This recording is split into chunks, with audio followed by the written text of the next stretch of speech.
बिस्मिल्लाहिर्रहमानिर्रहीम। आज हमारा चौथा ऑनलाइन लेक्चर है। आज हम पढ़ेंगे एरर्स एंड एनालिसिस। एरर क्या है? The difference between the true value and the measured value is called error. जो ट्रू वैल्यू है और मेजर्ड वैल्यू के दरमियान जो डिफरेंस है उसको हम एरर कहते हैं। ट्रू वैल्यू क्या है? पहले भी मैंने आपको कहा था कि जो एक्चुअल अमाउंट ऑफ एनालाइट है जो किसी सैंपल में मौजूद है उसको हम ट्रू वैल्यू कहते हैं। और मेजर्ड वैल्यू वो है कि जो कोई एनालिस्ट है, एनालिटिकल केमिस्ट, उसको किसी एनालिटिकल तरीके से मेजर करता है तो वो मेजर्ड वैल्यू बन जाता है। अब एक रिप्रोड्यूसिबल रिजल्ट के लिए प्रिसिशन और एक्यूरेसी जो है वो दोनों लाजमी हैं। अगर एक रिजल्ट जो है of analysis, if it is precise but not accurate, again this is not acceptable. If a result is accurate but not precise, again this is not acceptable. Now अगर कोई रिजल्ट प्रिसाइज है लेकिन accurate नहीं है तो भी acceptable नहीं है, अगर एक्यूरेट है लेकिन प्रिसाइज नहीं है तो भी एक्सेप्टेबल नहीं है। अब मैं एक डायग्राम आपके सामने रख देता हूँ, इससे आपको पता चलेगा कि प्रिसिशन और एक्यूरेसी दोनों जो है वो एक अच्छे रिजल्ट के लिए लाजमी है। आप इस डायग्राम को देखें, इसमें एनालिसिस चार एनालिस्ट हैं जिन्होंने एक सैंपल को एनालाइज किया हुआ है। अब आप देखें ये जो नीचे दी ये एब्सोल्यूट एरर को रिप्रेजेंट, मतलब वो वैल्यूज जो इस लाइन के ऊपर है तो उसमें कोई एरर नहीं है। इस तरफ पॉजिटिव एरर और इस तरफ नेगेटिव एरर है। अच्छा, अब आप इस पहले एनालिस्ट को आप देखें, द फर्स्ट वन। आप इसको देखें कि इन्होंने जो मेजरमेंट किए हुए हैं, जितने वैल्यूज दिए हुए हैं, तो आप देखें कि ये रिप्लिकेट्स हैं। ये जो डॉट्स हैं दे रिप्रेजेंट रिप्लिकेट्स, ये डॉट्स ये भी रिप्रेजेंट रिप्लिकेट्स।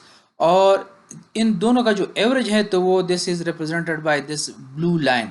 तो अगर आप इस ब्लू लाइन को देखें, ये वाला blue line, this one, this blue line, इस ब्लू लाइन को अगर आप देखें तो ये जो जीरो एरर वाली लाइन है ये इसके बिल्कुल करीब करीब है।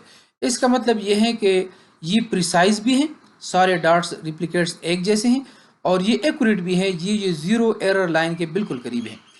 अच्छा, अब एनालिस्ट नंबर 2 को आप देखें तो एनालिस्ट नंबर 2 की जो रीडिंग है, अब देखें एक रीडिंग ये है और एक इसके जब दूसरी बार है तो ये है रीडिंग, ये रीडिंग है। तो इसमें प्रिसिशन नहीं है, मतलब reading they are scattered.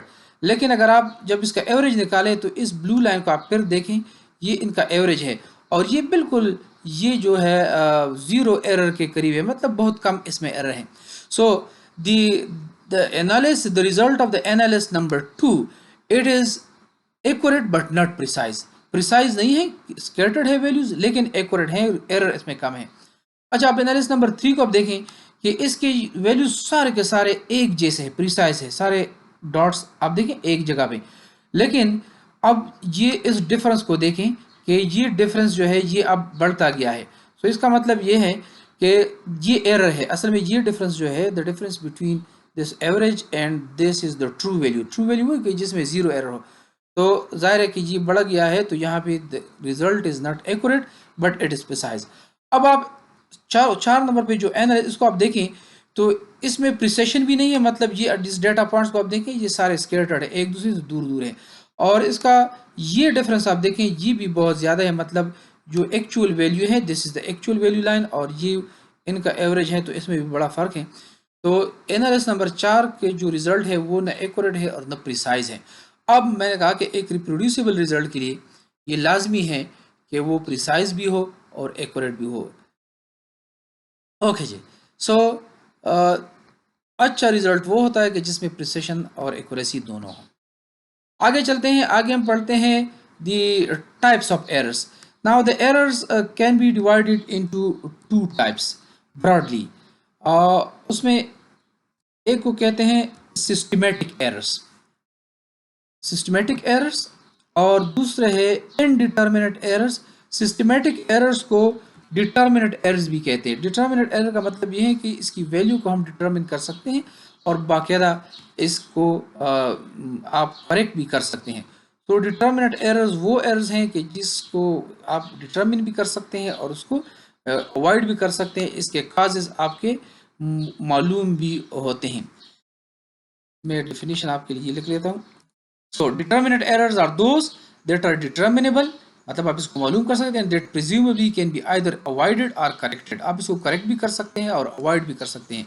It causes the mean of the data set to differ from the accepted value, मतलब अगर किसी एनालिसिस में सिस्टमेटिक एरर या डिटर्मिनेंट एरर मौजूद है तो उसका जो रिजल्ट होगा वो एक्सेप्टेड वैल्यू से मुख्तलिफ होगा, या ज़्यादा होगा या कम होगा। अच्छा, ये फिर आगे भी हम इसको पढ़ेंगे जी, कांस्टेंट भी होता है और प्रोपोर्शनेट भी होता है, लेकिन थोड़ा सा आगे चलते हैं। अब डिटर्मिनेंट एरर का जो असर है वो क्या होगा कि in general the systematic error in a series of replicate measurements causes all the results to be too high और टू लो, मतलब अगर किसी एनालिसिस में डिटर्मिनेंट एरर मौजूद है तो आप जितनी बार इसको रिपीट करते हैं तो आपका रिजल्ट जो है वो एक्चुअल वैल्यू से या ज़्यादा आएगा या एक्चुअल वैल्यू से कम आएगा। So what are determinant errors? Determinant errors वो एरर्स हैं जिसको आप बाकायदा डिटर्मिन कर सकते हैं और इससे आप जो है अवॉइड भी कर सकते हैं। अब डिटर्मिनेंट एरर की वैल्यू जो है वो नेगेटिव भी हो सकती है और पॉजिटिव भी हो सकती है। मिसाल के तौर पर अगर आप एक्चुअल वैल्यू है, चलो मैं लिख लेता हूँ कि इफ़ दी एक्चुअल या ट्रू वैल्यू चल लेते हैं, इफ़ द ट्रू वैल्यू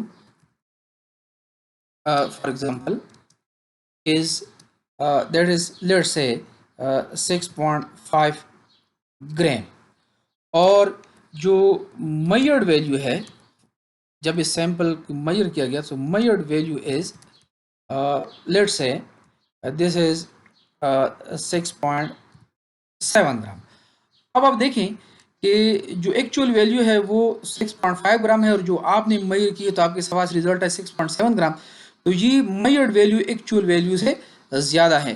तो यहाँ पे जो आपका सिस्टमेटिक एरर है वो है पॉजिटिव, मतलब इसकी वो एक्चुअल रिजल्ट से ज़्यादा जो है वो ले रहे हैं। So if the results are low, अगर आपका मेजर्ड वैल्यू लो है तो फिर एरर जो है वो नेगेटिव होगा, अगर ये हाई है तो एरर पॉजिटिव होगा। चलो मैं इसमें एरर को लिख भी लेता हूँ कि error is equal to measured value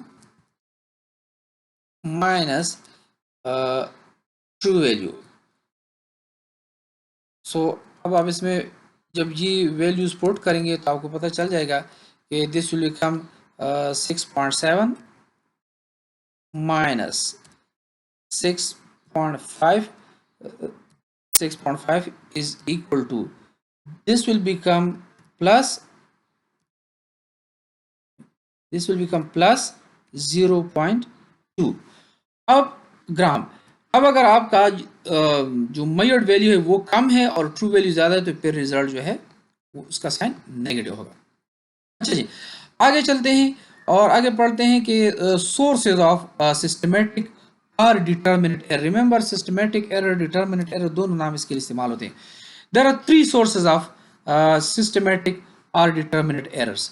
इसमें क्या है, इसमें इंस्ट्रूमेंट में गलती हो सकती है, आप जो जो एक्सपेरिमेंटर है, जो एनालिस्ट है, उस वो गलती कर सकता है, और जो मेथड आप इस्तेमाल कर रहे हैं तो उसमें भी गलती हो सकती है। तो तीन किस्म के इंस्ट्रूमेंटल एरर सिस्टमेटिक एरर है। एक होते हैं instrumental errors which are caused by non ideal instrumental behaviour और बाय फॉल्टी कैलिब्रेशन और by use of under inappropriate condition, मतलब आप जो इंस्ट्रूमेंट इस्तेमाल कर रहे हैं उसमें मसला है, वो गलत है, उसकी ग्रेजुएशन गलत है, या मेथड एरर हो सकता है। मिसाल के तौर पर आप जो मेथड इस्तेमाल कर सकते हैं वो मेथड जो है उसके अंदर मसले हैं। Personal error result from the carelessness और personal limitation of the experimenter. जो एक्सपेरिमेंटर है, मतलब जो बंदा एक्सपेरिमेंट कर रहा है, एनालिसिस कर रहा है, तो उसकी वो केयरलेस है तो भी रिजल्ट गलत आएगा। उसकी पर्सनल लिमिटेशन है, मतलब वो कलर चेंज सही नहीं देख सकता या ऑब्जर्व कर सकता, कोई वेट सही नहीं ले सकता, प्रिसिपिटेट सही तरीके से ट्रांसफ़र नहीं कर सकता। तो ये सारे जो है वो पर्सनल या ऑपरेटिव एरर्स में आ जाते हैं। So instrumental errors, method errors, personal errors या operative errors. Operative errors means errors of the operators. अब हम वन बाय वन इसको जो है हम पढ़ेंगे। तो पहले हम पढ़ते हैं दी इंस्ट्रूमेंटल एरर्स। अब आप देखें कि these include faulty equipment such as uncalibrated glassware. faulty equipment means कि आपका पेपर जो है वो उसके ऊपर 10 ml लिखा हुआ है, लेकिन वो ग्रेजुएशन उसकी कैलिब्रेशन गलत है और वो जो वॉल्यूम मैयर डिलीवर कर रहा है तो वो 10 ml की बजाय 10.5 ml डिलीवर करता है, या 10 के बजाय 9.5 ml डिलीवर करता है। तो ये इस किस्म के मसले होते हैं। अब all measuring devices are potential source of systematic, जितने भी मेजरिंग डिवाइस, बैलेंस है, पिपेट है, ब्यूरेट है, ये सारे पोटेंशियल सोर्स हैं। मतलब ब्यूरेट सही कैलिब्रेटेड नहीं है, बैलेंस अगर आपका सही कैलिब्रेटेड नहीं है, पिपेट सही कैलिब्रेटेड नहीं है, तो आपकी मेजरमेंट में गलती हो सकती है। For example pipettes burette volumetric flask may hold or deliver volume slightly different from those indicated by their graduation। अब एक वॉल्यूमेट्रिक फ्लास्क है, उसके ऊपर लिखा हुआ है 100 ml और वो 100 ml की बजाय जो है वो एक्चुअली 99 ml है, तो ये इंस्ट्रूमेंटल एरर। इसी तरह से मुख्तलिफ अगर इलेक्ट्रॉनिक इंस्ट्रूमेंट्स है तो उसकी सिग्नल जो है वो इसमें एरर हो सकता है, वोल्टेज कम ज़्यादा हो सकती है। जब आप इसको ऑपरेट कर रहे होते हैं तो वो वोल्टेज पावर सप्लाई जो है वो जब फ्लक्चुएट करती है तो भी रिजल्ट में फ़र्क आता है। अब इसमें क्या करना है कि ये जो सारे इंस्ट्रूमेंटल एरर हैं they can be eliminated by properly calibrating the instruments. अगर आपके ग्लासवेयर हैं तो वो भी आपने पीरियडिकली मतलब बराबर वक्फों के बाद जो है आपने उसको कैलिब्रेट करना होता है। इसी तरह जो इंस्ट्रूमेंट इलेक्ट्रॉनिक इंस्ट्रूमेंट है तो हर मरतबा जब आप एक इलेक्ट्रॉनिक इंस्ट्रूमेंट को यूज़ करते हैं तो इसको पहले कैलिब्रेट करते हैं। अच्छा जी, जो दूसरे नंबर पे है वो है ऑपरेटिव एरर्स या पर्सनल एरर्स। मतलब जो एक्सपेरिमेंटर है, जो एनालिस्ट है, उसके पार्ट पे मसले हैं तो उसको हम कहेंगे ऑपरेटिव एरर्स। अब ऑपरेटिव एरर्स क्या है? These include personal errors and can be reduced by experience and care of the analyst in the physical manipulation involved। मतलब ये तो पर्सनल एरर है जो एक्सपेरिमेंटर के साथ रिलेटेड है, इसको आप रिड्यूस बाय एक्सपीरियंस, मतलब जब एक्सपीरियंस हो जाता है एक्सपेरिमेंट में तो फिर कुछ आप गलतियाँ कम करते हैं। और इसके अलावा बाज़ लोग एहतियात अगर ज़्यादा करें तो भी आप फिजिकल मैनिपुलेशन का मतलब है कि जब आप कोई मेजरमेंट करते हैं, आप वॉल्यूम मेजरमेंट करते हैं, आप मास मेजरमेंट करते हैं, आप जो है कलर चेंज इंडिकेटर का वो ऑब्जर्व करते हैं, तो ये सारे जो है ज़्यादा केयरफुली करेंगे तो इस गलती का जो है उसमें चांस कम होगा। Operative error can be minimized by having checklist of operation. Operations in which these errors may occur include transfer of solution, effervescence, bumping during sample dissolution, incomplete drying of sample and so on। मतलब जो मुख्तलिफ operations होते हैं एक analysis के दौरान, जिस तरह आप एक सोल्यूशन एक फ्लास्क से दूसरे फ्लास्क में ट्रांसफ़र करते हैं, तो इसमें भी अब जो एक्सपेरिमेंटर है, जो ऑपरेटर है, उससे एरर हो सकती है। मतलब कोई सोल्यूशन नीचे गिर गया या सही तरीके से एफर्वेसेंस वो जो उसको क्या कहते हैं, वो जो बम्पिंग होती है, जो स्प्लैशिंग होती है लिक्विड, उसको उसकी वजह से भी मतलब बाज़ औक़ात सोल्यूशन ज़ाया हो जाता है। ड्राइंग, अगर आप सैंपल को ड्राई करते हैं और वो कम्प्लीटली ड्राई नहीं हो जाता तो भी इस किस्म की ऑपरेशन एरर्स हो सकती हैं। Now these are difficult to correct for other personal errors include mathematical errors in calculation. अब कोई कैलकुलेशन करता है तो उसमें गलती कर दे। Prejudice in estimating measurements. Prejudice का मतलब है कि एक्सपेरिमेंटर का एक रुझान होता है कि वो जब मास मेजर करते हैं, मिसाल के तौर पर अगर उसे लग रहा है कि ये 9.1 है या 9.2 है और वो ज़्यादा पहले से उसने जहन कि ये तो 9.1 है, तो इसको प्रेजुडिस कहते हैं। ना तीसरे नंबर पे है एरर्स ऑफ मेथड या मेथोडिक एरर्स। अब मेथोडिक एरर क्या है? ये वो एरर है जो कि मेथड के अंदर इनहेरेंट हो, मतलब वो उस मेथड बजाते खुद मेथड में होते हैं, तो उसको हम कहेंगे मेथोडिक एरर। मिसाल के तौर पर these are the errors inherent in the method of analysis. जो एनालिटिकल मेथड आप इस्तेमाल करते हैं तो उसके अंदर ही इंडिजिनस उसमें मसला होता है। These are the most serious errors of an analysis both instrumental. अब ये ज़्यादा सीरियस इसलिए है कि जो इंस्ट्रूमेंटल और ऑपरेटिव एरर्स है उसको आप मिनिमाइज भी कर सकते हैं, उसको करेक्ट भी कर सकते हैं अक्सर औकात, लेकिन जो मेथोडिक एरर हैं तो इसको आसानी से करेक्ट नहीं किया अनलेस आप मेथड ही चेंज कर दें। मतलब वो मेथड ही आप चेंज करेंगे तब मेथोडिक एरर जो वो ख़त्म होगा, वरना वो तो उसमें इनहेरेंट मौजूद है और वो चला आएगा। Some of source of methodic errors include coprecipitation of impurities, मतलब आप प्रिसिपिटेशन कर रहे हैं, आप मिसाल के तौर पर ग्रेविमेट्रिक एनालिसिस है और आप जो एनालाइट है उसको प्रिसिपिटेट में कन्वर्ट करते हैं, फिर उसका मास मालूम करते हैं, लेकिन एक इम्प्योरिटी जो है वो भी इसके साथ प्रिसिपिटेट हो रही है, तो दिस विल प्रोड्यूस एरर, और इस एरर को हम कहेंगे मेथड एरर। अब आप जब तक आप प्रिसिपिटेशन मेथड चेंज नहीं करेंगे तो ये इम्प्योरिटी जो है वो उसके साथ प्रिसिपिटेट होती जाएगी और आपका रिजल्ट जो होगा वो मेजर्ड वैल्यू जो होगा वो एक ट्रू वैल्यू से ज़्यादा आएगा। इसी तरह से स्लाइड सॉल्युबिलिटी ऑफ प्रिसिपिटेट, अगर आपका प्रिसिपिटेट जो है वो ज़्यादा इनसॉल्युबल नहीं है, थोड़ा सा सॉल्युबल है, तो भी आप इसको जब तक आप सॉल्वेंट चेंज नहीं करेंगे तो इसको आप चेंज मेथड को अवॉइड नहीं कर सकते। साइड रिएक्शंस हो सकते हैं, अगर आप एक एनालिटिकल मेथड है जिसमें आप केमिकल रिएक्शन कर रहे हैं और उसमें कोई साइड रिएक्शन भी हो रहा है, तो जब तक वो मेथड आप चेंज रिएक्शन चेंज नहीं होगा तो side reaction. Incomplete reactions, impurities, reagent जो आप इस्तेमाल करें उसमें इम्प्योरिटीज हैं। अच्छा, some corrections can be relatively simple, for example by running a reagent blank, मतलब जो मेथोडिक एरर है बाज़ औक़ात आप इसको करेक्ट भी कर सकते हैं, और जो दो तीन मेथड्स है, लेकिन जो सबसे आसान और सिंपल में वो ब्लैंक डिटर्मिनेशन है।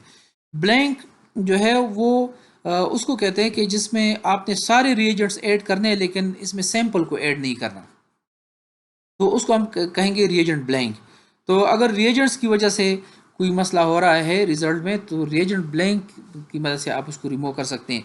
मतलब पहले आप सैंपल रन करेंगे, उसके लिए आप मालूम करेंगे अमाउंट ऑफ एनालाइट, फिर आप ब्लैंक रन करेंगे, उसके लिए मालूम करेंगे, और फिर ये ब्लैंक जो है वो सैंपल से माइनस करेंगे तो ऑटोमेटिकली वो एरर जो है रिमूव हो जाएगा। So a blank determination in is analysis on the added reagents only, जिसमें रिएजेंट्स हो लेकिन सैंपल ना हो। It is standard practice to run such blanks and to subtract the result of those for sample, but a good blank analysis alone cannot guarantee correct measurement, मतलब सिर्फ blank से भी काम नहीं चलता। सो तीन किस्म के सिस्टमेटिक एरर हो सकते हैं, इंस्ट्रूमेंटल एरर्स, पर्सनल एरर या ऑपरेटिव एरर्स, और तीसरे नंबर पे है मेथोडिक एरर्स। ना अब ये जो सिस्टमेटिक एरर है इसका इफेक्ट जो है ऑन एनालिटिकल रिजल्ट पे क्या होता है, दो तरह का इफेक्ट होता है, बस इसको पढ़ते हैं फिर आगे खत्म कर दें। सो जो सिस्टमेटिक एरर है, how they affect the analytical result, the effect of systematic error on analytical results, systematic error में बी आइदर कांस्टेंट और प्रोपोर्शनल, दो किस्म का इफेक्ट होता है। सिस्टमेटिक एरर या कांस्टेंट होते हैं या प्रोपोर्शनल होते हैं। कांस्टेंट एरर्स वो एरर्स हैं which does not depend on the size of the sample, मतलब अगर आपने 2 ग्राम सैंपल लिया हुआ है तो भी एरर की मिकदार सेम है, और अगर आपने 20 ग्राम सैंपल लिया तो भी एरर की मिकदार सेम है। तो इस किस्म के एरर को कहते हैं कांस्टेंट एरर। प्रोपोर्शनल एरर वो होता है जो सैंपल वॉल्यूम पे डिपेंड करता है। जब सैंपल वॉल्यूम इंक्रीज होता है तो प्रोपोर्शनल एरर इंक्रीज होता है, जब सैंपल वॉल्यूम डिक्रीज होता है तो प्रोपोर्शनल एरर डिक्रीज। अब आप कांस्टेंट एरर पे आ जाए, the magnitude of the constant error stays essentially same as the size of the quantity measured is varied, मतलब आप सैंपल साइज को चाहे जितना भी चेंज करें लेकिन कांस्टेंट एरर जो है वो कांस्टेंट रहता है। With constant error the absolute error is constant. अब ये सबसे इंपॉर्टेंट चीज़ है, ये आपने जहन में रखनी, क्योंकि हमने एब्सोल्यूट और रिलेटिव एरर भी पहले आप लोगों ने पढ़ा हुआ है। सो कांस्टेंट एरर जो है उसमें absolute error remains constant with sample size but relative error varies, मतलब कांस्टेंट एरर जो है उसमें एब्सोल्यूट एरर की मिकदार कांस्टेंट रहती है लेकिन रिलेटिव एरर की मिकदार जो है वो सैंपल साइज के साथ चेंज होती जाती है। The effect of constant error become more serious as the size of the quantity measured decreases, मतलब जब आप आपकी जो सैंपल साइज है वो डिक्रीज हो जाती है तो फिर कांस्टेंट एरर जो है ये बड़ा मसला, सीरियस मसला होता है।